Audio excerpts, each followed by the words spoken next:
ಸಾತ್ವಿಕ ಧರ್ಮಾತ್ಮರೇ, ಇಂದು ಗೃಹಸ್ಥಾಶ್ರಮದಲ್ಲಿ ಮಹಿಳೆಯ ಪಾತ್ರ ಎಂಥದ್ದು ಅನ್ನೋದ್ರ ಬಗ್ಗೆ ಒಂದಷ್ಟು ಚಿಂತನೆ ಮಾಡೋಣ. ಈ ಜಗತ್ತಿನ ಸೃಷ್ಟಿಗೆ ಮೂಲ ಕಾರಣೀಭೂತಳು ತಾಯಿ. ಅವಳೇ ಆದಿಶಕ್ತಿ. ಆದಿಶಕ್ತಿಯಿಂದ ಈ ಜಗತ್ತು ಸಕಲ ಚರಾಚರ ಸೃಷ್ಟಿಯಾಗಿದೆ ಅನ್ನೋದನ್ನು ನಾವೆಲ್ಲ ಪುರಾಣಗಳಲ್ಲಿ ಕಂಡುಕೊಂಡು ಬಂದಿದ್ದೇವೆ. ಆ ನಿಟ್ಟಿನಲ್ಲಿ ಮಹಿಳೆ ಅನೇಕ ರೂಪದಲ್ಲಿ ಜಗತ್ತನ್ನು ಆವರಿಸಿಕೊಂಡಿದ್ದಾಳೆ, ಸುತ್ತು ಹಾಕಿದ್ದಾಳೆ. ಮುತ್ತೈದೆ ಧರಿಸುವಂಥ ಪಂಚಮುದ್ರೆಗಳನ್ನು ಸ್ವಲ್ಪ ಚಿಂತನೆ ಮಾಡಿ ಗಮನಿಸಿದರೆ, ಆ ಮುತ್ತೈದೆ ಧರಿಸುವಂಥ ಯಾವ ಕಾಲುಂಗುರ ಅದು ಸುತ್ತಾಗಿದೆ, ಕೈಬಳೆ ಸುತ್ತಾಗಿದೆ, ಮಾಂಗಲ್ಯ ಅದು ಕೂಡ ಸುತ್ತಾಗಿರುತ್ತೆ, ಮೂಗುತಿ ಸುತ್ತಾಗಿರುತ್ತೆ, ಓಲೆ ಸುತ್ತಾಗಿರುತ್ತೆ, ಆ ತಾಯಿ ಧರಿಸುವಂಥ ಕುಂಕುಮ ಕೂಡ ಸುತ್ತಾಗಿದೆ. ಅಂದರೆ ಈ ಜಗತ್ತಿನಲ್ಲಿ ಮಹಿಳೆ ತಾಯಿ ಅನೇಕ ರೂಪದಲ್ಲಿ ಆವರಿಸಿಕೊಂಡಿದ್ದಾಳೆ, ಸುತ್ತ ಹಾಕಿದ್ದಾಳೆ ಅನ್ನೋದನ್ನು ಭಾಳ ಸ್ಪಷ್ಟವಾಗಿ ಹೇಳಿಕೊಂಡು ಬಂದಿದ್ದಾರೆ. ಅಂದರೆ ತಾಯಿಯಾಗಿ, ಮಗಳಾಗಿ, ಸತಿಯಾಗಿ, ಅಕ್ಕನಾಗಿ, ತಂಗಿಯಾಗಿ, ಅಜ್ಜಿಯಾಗಿ, ಅತ್ತಿಗೆಯಾಗಿ ಅನೇಕ ರೂಪದಲ್ಲಿ ಆವರಿಸಿಕೊಂಡಿದ್ದಾಳೆ. ಹಾಗೆ ಚಿಂತನೆ ಮಾಡಿದರೆ ಹೇಳ್ತಾ ಇದ್ದಾರೆ, ಕಾರ್ಯೇಷು ಮಂತ್ರಿ ಕರುಣೇಶು ದಾಸಿ ರೂಪೇಶು ಲಕ್ಷ್ಮೀ ಕ್ಷಮಯಾ ಧರಿತ್ರಿ ಭೋಜೇಶು ಮಾತಾ ಶಯನೇಶು ರಂಭ ಷಟ್ಕರ್ಮ ನಾರಿ ಕುಲಧರ್ಮ ಪತ್ನಿ. ಅಂದರೆ ಒಬ್ಬ ಗೃಹಿಣಿ ಎಷ್ಟು ಜವಾಬ್ದಾರಿಯನ್ನು ಹೊರ್ತಾಳೆ ಅಂತ. ಕಾರ್ಯೇಶು ಮಂತ್ರಿ, ಮನೆಯ ಕಾರುಬಾರು ಮಾಡುವಾಗ, ಕೆಲಸ ಕಾರ್ಯಗಳು ಮಾಡುವಾಗ, ಪರಿವಾರ ನಿರ್ವಹಣೆ ಮಾಡುವಾಗ ಮಂತ್ರಿಯಂತೆ ಪ್ರತಿಯೊಂದನ್ನು ಕೂಡ ಎಚ್ಚರಿಕೆಯನ್ನು ವಹಿಸಿ ಕಾರ್ಯನಿರ್ವಹಣೆ ಮಾಡ್ತಾ ಇದ್ದಾಳೆ. ಕರುಣೇಶು ದಾಸಿ, ಮನೆಯ ಕೆಲಸವನ್ನು ಮಾಡುವಾಗ ಬಂಧು ಬಾಂಧವರು, ಅತಿಥಿಗಳು, ಪರಿವಾರದ ಸದಸ್ಯರನ್ನು ಊಟ ಮಾಡಿಸುವಾಗ ಅವರ ಪ್ರತಿಯೊಂದು ಜವಾಬ್ದಾರಿಯನ್ನು ಹೊತ್ತು ಅಷ್ಟು ಜವಾಬ್ದಾರಿಯುತವಾದಂಥ ರೀತಿಯಲ್ಲಿ ಒಬ್ಬ ಸೇವಕಿಯಾಗಿ ಕೆಲಸವನ್ನು ಮಾಡ್ತಾ ಇದ್ದಾಳೆ. ಆನಂತರ ಹೇಳ್ತಾರೆ ರೂಪೇಶು ಲಕ್ಷ್ಮಿ, ತನ್ನ ಪತಿಯನ್ನು ಖುಷಿಪಡಿಸುವಲ್ಲಿ, ಆನಂದಪಡಿಸುವಲ್ಲಿ, ದುಡಿದು ದಣಿದು ಬಂದ ಪತಿಗೆ ಮನಃಶಾಂತಿ ಕೊಡುವಲ್ಲಿ ಲಕ್ಷ್ಮಿಯಂತೆ ಆನಂದವನ್ನು ತನ್ನ ಪತಿಯ ಪಾದ ಸೇವೆಯನ್ನು ಮಾಡೋದಿರ್ಬೋದು, ತನ್ನ ಪತಿಗೆ ನೋವನ್ನು ನಿವಾರಿಸುವಲ್ಲಿ ಅನೇಕ ರೀತಿಯ ಸಹಯೋಗವನ್ನು ಕೊಡುವಂಥ ಗೃಹಿಣಿಯಾಗಿರ್ತಾಳೆ. ಅದಕ್ಕೆ ಹೇಳ್ತಾರೆ ಕ್ಷಮಯಾಧರಿತ್ರಿ, ಕ್ಷಮ ಮಾಡುವಲ್ಲಿ ಭೂತಾಯಿಗೆ ಸಮ ಅಂತ ಕರೀತಾರೆ. ಮಕ್ಕಳು ತಪ್ಪು ಮಾಡಿರಲಿ, ಯಾರು ತಪ್ಪು ಮಾಡಿದರೂ ಕೂಡ ತಪ್ಪನ್ನು ಕ್ಷಮ ಮಾಡುವಂಥ ವಿಶೇಷವಾದಂಥ ಗುಣ ಆ ತಾಯಿಯಲ್ಲಿರುತ್ತೆ ಅಂತಕ್ಕಂಥದ್ದು. ಅದಕ್ಕೆ ಹೇಳ್ತಾರೆ ಕ್ಷಮಯಾಧರಿತ್ರಿ. ಭೋಜೇಶು ಮಾತಾ, ಊಟವನ್ನು ಮಾಡಿಸುವಾಗ ಮಕ್ಕಳಿಗಾಗಲಿ, ಮನೆಯ ಹಿರಿಯರಿಗೆ ಅಥವಾ ತನ್ನ ಪತಿ ಎಲ್ಲರಿಗೂ ಊಟವನ್ನು ಮಾಡಿಸುವಾಗ ಅತ್ಯಂತ ಪ್ರೀತಿಯಿಂದ ತಾಯಿಯಂತೆ ಊಟವನ್ನು ಮಾಡಿಸ್ತಾಳೆ ಅಂಥೇಳಿ. ಶಯನೇಶು ರಂಭ, ತನ್ನ ಪತಿಗೆ ತನ್ನ ಅನೇಕ ರೀತಿಯ ನೋವನ್ನು, ಸಂಕಟವನ್ನು, ಮಾನಸಿಕ ಒತ್ತಡವನ್ನು ದೂರ ಮಾಡುವಲ್ಲಿ ತನ್ನನ್ನೇ ತಾನು ಅರ್ಪಿಸಿಕೊಳ್ತಾ ಇದ್ದಾಳೆ ಅಂತ ಹೇಳಿಕೊಂಡು ಬಂದಿದ್ದಾರೆ. ಇದೆಲ್ಲದೂ ಕೂಡ ಒಬ್ಬ ಗೃಹಿಣಿ ಇಷ್ಟು ಜವಾಬ್ದಾರಿಯನ್ನು ಹೊತ್ತವಳಾಗಿರ್ತಾಳೆ ಅಂತೇಳಿ. ಅದಕ್ಕೆ ಹೇಳ್ತಾರೆ ಎಂತೆಂಥ ವಿಶೇಷತೆ ಇದೆ. ಗೋಮಾತಾ ಅಂತ ಕರೆದಿದ್ದಾರೆ, ಗಂಗಾ ಮಾತಾ, ಭೂಮಾತಾ, ಆನಂತರ ಪ್ರಕೃತಿ ಮಾತಾ.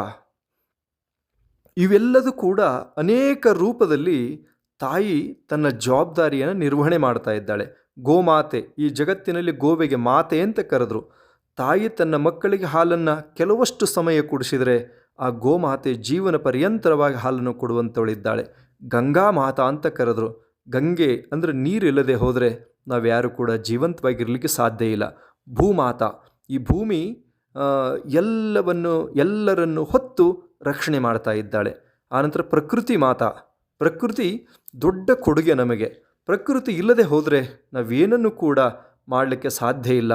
ಆನಂತರ ಭಾರತ ಮಾತಾ, ಭಾರತ, ಈ ಜಗತ್ತು, ಈ ಭಾರತ ದೇಶ ನಮಗೆಲ್ಲವನ್ನು ಕೂಡ ಕೊಟ್ಟಿದೆ. ಹೆಸರನ್ನು, ಕೀರ್ತಿಯನ್ನು, ಗೌರವಗಳನ್ನು ತಂದುಕೊಟ್ಟಂಥದ್ದು ನಮ್ಮ ದೇಶ ಅನ್ನೋದಕ್ಕಾಗಿ. ಅದಕ್ಕಾಗಿ ಭಾರತ ಮಾತೆ ಅಂತ ಕರೆದುಕೊಂಡು ಬಂದಿದ್ದಾರೆ. ಆನಂತರ ತಾಯಿಯ ತ್ಯಾಗ ಬಹಳ ದೊಡ್ಡದಿರುತ್ತೆ. ತ್ಯಾಗಮಯಿ ಅಂತ ಕರ್ಕೊಂಡು ಬಂದಿದ್ದಾರೆ. ಈಗ ನೋಡಿ, ತಾಯಿ ತನ್ನ ಮಕ್ಕಳನ್ನು ಎಷ್ಟು ಪ್ರೀತಿಯಿಂದ ಸಾಕ್ತಾಳೆ ಅಂತ ಕೇಳಿದರೆ, ಈಗ ಮಗು, ಸಣ್ಣ ಮಗು ಜನನ ಆಗಿದಾಗ ಒಂದು ವರ್ಷದವರೆಗೆ ಎಷ್ಟು ಕಾಡ್ತದೆ, ಎಷ್ಟೋ ರಾತ್ರಿ ನಿದ್ರೆ ಮಾಡಲ್ಲ, ನಿದ್ರೆ ಮಾಡಲಿಕ್ಕೆ ಬಿಡಲ್ಲ, ಏನೆಲ್ಲ ಅಳುತ್ತಿರ್ತದೆ, ಸಮಾಧಾನ ಪಡಿಸ್ತಾಳೆ. ಯಾವಾಗ ಏನು ಅದು ಬಯಸ್ತದೆ ಅದನ್ನು ಕೊಟ್ಟು ಸಂತೋಷ ಪಡಿಸ್ತಾಳೆ. ಆನಂತರದಲ್ಲಿ ಎಲ್ಲೋ ಹೊರಟಾಗ ಅದು ಗಲೀಜು ಮಾಡಿದರೂ ಕೂಡ ಸ್ವಚ್ಛ ಮಾಡಿ ಮತ್ತೆ ಅದನ್ನು ಕರ್ಕೊಂಡು ಹೋಗ್ತಾಳೆ. ಅಂದರೆ ಪ್ರತಿಯೊಂದು ಕೂಡ, ಈಗ ಅಕಸ್ಮಾತ್ ಇಡೀ ರಾತ್ರಿ ಮಗು ಅಳ್ತಾ ಇದ್ದರೆ ತಂದೆ ಸಿಟ್ಟಿಗೆದ್ದು ಮಗುವನ್ನು ಬೈಯೋ ಪರಿಸ್ಥಿತಿ ಬರ್ತದೆ. ಆದರೆ ತಾಯಿ ಯಾವತ್ತೂ ಆ ಥರ ಮಾಡಲ್ಲ. ಅಷ್ಟೇ ಅಲ್ಲ, ಈಗ ನೀವು ಸಣ್ಣ ಮಕ್ಕಳು ಇರ್ತವೆ ಮನೆಯಲ್ಲಿ, ಈಗ ಪ್ರೀ ನರ್ಸರಿ, LKG, UKG ಈ ಓದಲಿಕ್ಕೆ ಕಳಿಸ್ತಾ ಇರ್ತೀರಲ್ಲ, ಒಂದು ದಿನ ಗಂಡು ಮಕ್ಕಳಿಗೆ ಏನಾದರೂ ಕಳಿಸ್ಲಿಕ್ಕೆ ಹಚ್ಚಿದರೆ ಸಾಕಪ್ಪ ಅಂತ ಅನಿಸುತ್ತೆ. ಆದರೆ ಆ ಮಕ್ಕಳು ಎಷ್ಟು ಹಿಂಸೆ ಮಾಡ್ತವೆ ಅಂತ ಕೇಳಿದರೆ, ಸ್ನಾನ ಮಾಡಿಸ್ಲಿಕ್ಕೆ ಹೋದರೂ ಅಳ್ತಾವೆ, ಬಟ್ಟೆ ಹಾಕ್ಲಿಕ್ಕೆ ಹೋದರೂ ಅಳ್ತಾವೆ, ತಿಂಡಿ ತಿನ್ನಿಸ್ಲಿಕ್ಕೆ ಹೋದರೂ ಅಳ್ತಾವೆ, ಏನು ಮಾಡೋಕ್ಕೆ ಹೋದರೂ ಅಳ್ತಾವೆ, ಅಳ್ತಾನೇ ಇರ್ತವೆ. ಅವನು ಸಮಾಧಾನ ಮಾಡಿ ಕಳಿಸೋದು ಕುರುಕ್ಷೇತ್ರ ಯುದ್ಧ ಮಾಡಿದಂತೆ ಅಷ್ಟು ಶ್ರಮ ಇರುತ್ತೆ ಬೆಳಗ್ಗೆ. ಅದೆಲ್ಲವನ್ನು ನಿರ್ವಹಣೆ ಮಾಡ್ತಾಳೆ ತಾಯಿ. ಅದು ಆ ತ್ಯಾಗಶೀಲತೆಯ ಪ್ರತೀಕ ಅನ್ನುವಂಥದ್ದು. ಅಷ್ಟೇ ಅಲ್ಲ, ನೀವು ಸ್ವಲ್ಪ ಚಿಂತನೆ ಮಾಡಿ, ಯಾವ ಕೋವಿಡ್ ಅಂತ ಬಂದಿತ್ತಲ್ಲ, ಆ ಕೋವಿಡ್ ಸಮಯದಲ್ಲಿ ತನಗೆ ನೋವಾಯಿತು ಅಂದರೆ ಎಲ್ಲವನ್ನು ಒಳಗೆ ನುಂಗ್ಕೋತಾ ಇದ್ಲು. ತನ್ನ ಮಕ್ಕಳಿಗೆ ನೋವಾಯಿತು ಅಂದರೆ ಎಷ್ಟು ಸೇವೆ ಮಾಡ್ತಾ ಇದ್ಲು. ಯಾವ ರೀತಿ ತ್ಯಾಗದಿಂದ ತನ್ನ ಮಕ್ಕಳನ್ನು ಕಾಪಾಡಿಕೊಂಡಿದ್ದಾಳೆ. ಈಗ ತನ್ನ ಪತಿಗೆ, ಗಂಡನಿಗೆ ಏನಾದರೂ ಆರೋಗ್ಯ ವ್ಯತ್ಯಾಸ ಆಯಿತು, ಕೋವಿಡ್ ಬಂದಿತ್ತು ಅಂತ ಕೇಳಿದರೆ ಆಸ್ಪತ್ರೆಯಲ್ಲೇ ಜೊತೆಗಿದ್ದು ಎಲ್ಲ ರೀತಿ ಸ್ನಾನ ಮಾಡಿಸೋದು, ಬಟ್ಟೆ ತೊಳೆಯೋದು, ಊಟ ಮಾಡಿಸೋದು, ಬೇರೆಯವರು ಮುಟ್ಲಿಕ್ಕೆ ಹತ್ತಿರ ಬರದೇ ಇರುವಂಥ ಪರಿಸ್ಥಿತಿ, ಎಲ್ಲ ರೀತಿಯ ಸೇವೆಯನ್ನು ಮಾಡಿರುವಂಥ ಇತಿಹಾಸ ತಮಗೆಲ್ಲ ತಿಳಿದಿದೆ. ಅಕಸ್ಮಾತ್ ಹೆಣ್ಣು ಮಕ್ಕಳಿಗೆ ಆರೋಗ್ಯ ಚಲೋ ಇಲ್ಲ ಅಂತ ಕೇಳಿದರೆ ಗಂಡು ಮಕ್ಕಳಷ್ಟು ಕಾಳಜಿ ತಗೊಳ್ಳೋದು ಕಡಿಮೆ. ಆದರೆ ಆ ಹೆಣ್ಣು ಮಕ್ಕಳು, ಆ ಗೃಹಿಣಿ ಎಲ್ಲವನ್ನು ಕೂಡ ಹೊತ್ತು ಆ ಕಾರ್ಯನಿರ್ವಹಣೆ ಮಾಡುವಂಥವಳು ಆಗಿದ್ದಾಳೆ ಅಂತಕ್ಕಂಥದ್ದು. ಆನಂತರ ತವರು ಮನೆಯಲ್ಲಿದ್ದಾಗ ತನ್ನ ಬಾಲ್ಯದಲ್ಲಿ ತನ್ನ ತಾಯಿಗೆ ಎಲ್ಲ ರೀತಿಯ ಸಹಯೋಗವನ್ನು ಕೊಡ್ತಾಳೆ. ತನ್ನ ತಂದೆಗೆ ಬಟ್ಟೆ ತೊಳೆಯೋದಿರ್ಬೋದು, ಐರನ್ ಮಾಡೋದಿರ್ಬೋದು, ಯಾವ ಡ್ರೆಸ್ ತಂದೆ ಹಾಕ್ಕೊಂಡು ಹೋಗಬೇಕು, ಎಲ್ಲವನ್ನೂ ಕೂಡ ತಂದೆಗೆ ಮಗಳ ಅಕಸ್ಮಾತ್ ಇಲ್ಲದೆ ಹೋದರೆ ಎಷ್ಟು ತ್ರಾಸಾಗತ್ತೆ, ಪ್ರತಿಯೊಂದನ್ನು ಕೂಡ ಊಟಕ್ಕೆ ಕೊಡೋದಿರ್ಬೋದು, ಪ್ರತಿಯೊಂದನ್ನು ಕೂಡ ಆ ಮಗಳು ನಿರ್ವಹಣೆ ಮಾಡ್ತಾಳೆ. ಆನಂತರ ಆ ತವರು ಮನೆಯಲ್ಲಿ ಬೆಳೆದಂಥ ಎಲ್ಲ ಬಾಲ್ಯವನ್ನು ಬೆಳೆದು ದೊಡ್ಡವಳಾದ ಮೇಲೆ ಮತ್ತೆ ವಿವಾಹವನ್ನು ಮಾಡಿಕೊಡ್ತಾರೆ. ಆ ಇಡೀ ತವರು ಮನೆಯನ್ನು, ಬಂಧು ಬಾಂಧವರನ್ನು, ತಂದೆ ತಾಯಂದಿರನ್ನು ಎಲ್ಲವನ್ನು ಬಿಟ್ಟು ಹೋಗಬೇಕಾಗತ್ತೆ.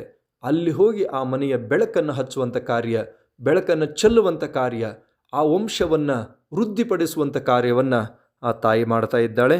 ಇದು ದೊಡ್ಡ ಜವಾಬ್ದಾರಿ ತಾಯಿ ಮೇಲಿದೆ ಅಂತಕ್ಕಂಥದ್ದು. ಅದಕ್ಕಾಗಿ ಅಂಥ ದೊಡ್ಡ ಜವಾಬ್ದಾರಿ ತಾಯಿ ಹೊತ್ತಿರುವಂಥದ್ದು. ಅದಕ್ಕಾಗಿ ವಿಶಾಲತೆಯಲ್ಲಿ, ತ್ಯಾಗದಲ್ಲಿ ದೊಡ್ಡ ಹೆಸರನ್ನು ಆ ತಾಯಿ ಪಡೆದಿದ್ದಾಳೆ ಅಂತಕ್ಕಂಥದ್ದನ್ನು ಯಾವತ್ತೂ ಕೂಡ ನಾವು ಮರೆಯಲಿಕ್ಕೆ ಸಾಧ್ಯ ಇಲ್ಲ. ಆ ರೀತಿಯಲ್ಲಿ ಯಾವುದೇ ಸಂದರ್ಭದಲ್ಲೂ ಕೂಡ ಸ್ತ್ರೀಗೆ ಗೌರವವನ್ನು ಕೊಡುವಂಥದ್ದು ಪ್ರತಿಯೊಬ್ಬರ ಆದ್ಯ ಕರ್ತವ್ಯ ಅಂತ ಹೇಳಿಕೊಂಡು ಬಂದಿದ್ದಾರೆ. ಎಲ್ಲಿ ಸ್ತ್ರೀಗೆ ಗೌರವ ಇಲ್ಲೋ ಅಲ್ಲಿ ಬಹಳ ಸಮಸ್ಯೆಗಳಾಗತ್ತೆ ಅಂಥೇಳಿ ಅದಕ್ಕೆ ಹೇಳ್ತಾರೆ. ಏನು ಅಂತ ಕೇಳಿದರೆ, ಯತ್ರ ನಾರ್ಯಸ್ತು ಪೂಜ್ಯಂತೆ ರಮಂತೆ ತತ್ರ ದೇವತಾಃ, ಯತ್ರೈತಾಸ್ತು ನ ಪೂಜ್ಯಂತೆ ಸರ್ವಾಸ್ತತ್ರ ಫಲಕ್ರಿಯಾಃ. ಮನುಸ್ಮೃತಿಯಲ್ಲಿ ಹೇಳ್ಕೊಂಡು ಬಂದಿದ್ದಾರೆ. ಎಲ್ಲಿ ಸ್ತ್ರೀಗೆ ಗೌರವ ಇದೋ ಅಲ್ಲಿ ಎಲ್ಲ ರೀತಿಯ ಸುಖ ಸೌಭಾಗ್ಯಗಳಿದ್ದಾವೆ. ಎಲ್ಲಿ ಗೌರವ ಇಲ್ಲ, ಎಲ್ಲಿ ಅಪಮಾನ, ಆರೋಪ, ಗೊಂದಲ, ಕಣ್ಣೀರು ಆ ತಾಯಿ ನೊಂದ್ಕೊಂಡಿದ್ದಾಳೋ ಆ ಪರಿವಾರ, ಆ ವ್ಯವಸ್ಥೆ ಸುರಕ್ಷಿತವಾಗಿರಲಿಕ್ಕೆ ಸಾಧ್ಯ ಇಲ್ಲ ಅಂಥೇಳಿ ಇತಿಹಾಸದಲ್ಲಿ ನೋಡ್ರಿ. ದಕ್ಷ ಪ್ರಜಾಪತಿ ಸತೀದೇವಿಗೆ ಅಪಮಾನ ಮಾಡ್ತಾನೆ. ಯಜ್ಞ ಧ್ವಂಸ ಆಗಿ ಅವನ ಅಹಂಕಾರದ ಶಿರವೇ ನಾಶ ಆಗಿ ಹೋಗುತ್ತೆ. ಮೇಕೆಯ ಶಿರವನ್ನು ಧಾರಣೆ ಮಾಡಲಿಕ್ಕಾಗತ್ತೆ. ಆನಂತರ ರಾವಣಾಸುರ ಪರಮ ಪತಿವ್ರತೆಯಾಗಿರ್ತಕ್ಕಂಥ ಸೀತಾಮಾತೆಯನ್ನು ಮೋಸದಿಂದ ಅಪಹರಣ ಮಾಡ್ತಾನೆ. ಸ್ವರ್ಣಮಯೀ ಲಂಕಾ ನ ಮೇ ಲಕ್ಷ್ಮಣ ರೋಚನ್, ಅಂದರೆ ಬಂಗಾರದಿಂದ ನಿರ್ಮಾಣಗೊಂಡಿರ್ತಕ್ಕಂಥ ಸ್ವರ್ಣ ಲಂಕಾಪಟ್ಟಣ ಎಲ್ಲ ಬೂದಿಯಾಗಿ ಹೋಗುತ್ತೆ. ರಾವಣನ ಸಂತತಿಯ ನಾಶ ಆಗಿ ಹೋಗುತ್ತೆ. ರಾವಣನ ಸಾಮ್ರಾಜ್ಯ ಪತನ ಆಗಿ ಹೋಗ್ತದೆ ಶ್ರೀರಾಮಚಂದ್ರನಿಂದ, ಅಂದರೆ ಅವನು ಮಾಡಿದ ಪಾಪದಿಂದ. ಆನಂತರ ದುರ್ಯೋಧನ, ದುಶ್ಯಾಸನ ಕೌರವ ಸಂತತಿಯಲ್ಲಿರ್ತಕ್ಕಂಥ ದುರ್ಯೋಧನ ದುಶಾಸನ ದ್ರೌಪದಿಗೆ ಮಾಡಿದ ಅಪಮಾನದಿಂದ ಇಡೀ ಕೌರವ ಸಂತತಿ ನಾಶವಾಗಿ ಹೋಗಿದೆ ಎನ್ನುವಂಥದ್ದು. ಹಾಗಾಗಿ ಸದ್ಭಕ್ತ ಬಂಧುಗಳೇ, ಯಾವುದೇ ಸಂದರ್ಭದಲ್ಲೂ ಕೂಡ ತಾಯಿಗೆ ಅಪಮಾನ ಮಾಡೋದು ಬೇಡ. ಮಹಿಳೆಯ ಪಾತ್ರ ಬಹಳ ದೊಡ್ಡದಿದೆ. ಹಾಗಾಗಿ ಗೃಹ ಪೂಜ್ಯಂತೆ ಅಂದರೆ ಗೃಹಿಣಿ ಎಲ್ಲಿ ಪೂಜ್ಯನೀಯ ಸ್ಥಾನ ಇದೋ ಅಲ್ಲಿ ಆ ಗೃಹ ಯಾವಾಗಲೂ ಕೂಡ ಸ್ವರ್ಗದಂತೆ ಇರುತ್ತೆ ಅನ್ನುವಂಥ ಮಾತನ್ನು ಹೇಳ್ತಾ ಇದ್ದಾರೆ. ಅಂಥ ದೊಡ್ಡ ಜವಾಬ್ದಾರಿ ತಾಯಿದಿದೆ, ಗೃಹಿಣಿದಿದೆ, ಮಗಳದಿದೆ, ಅಂದರೆ ಹೆಣ್ಣು ಮಕ್ಕಳದಿದೆ. ಹಾಗಾಗಿ ಆ ರೀತಿಯಲ್ಲಿ ಗೌರವವನ್ನು ಕೊಡುವಂಥವ್ರಾಗಬೇಕು. ಆ ತಾಯಿಗೆ ಯಾವುದೇ ರೀತಿ ಅಪಮಾನ, ನೋವು, ಸಂಕಟ ಬಾರದಂತೆ ಕಾಯುವಂಥದ್ದು ಪ್ರತಿಯೊಬ್ಬರ ಆದ್ಯ ಕರ್ತವ್ಯ ಅಂತಕ್ಕಂಥ ವಿಷಯವನ್ನು ಪ್ರಸ್ತಾಪನೆ ಮಾಡ್ತಾ ಈ ಸಂದೇಶಕ್ಕೆ ವಿರಾಮ ಕೊಡ್ತೇವೆ. ಓಂ ಶುಭಂ ಭೂಯಾತ್.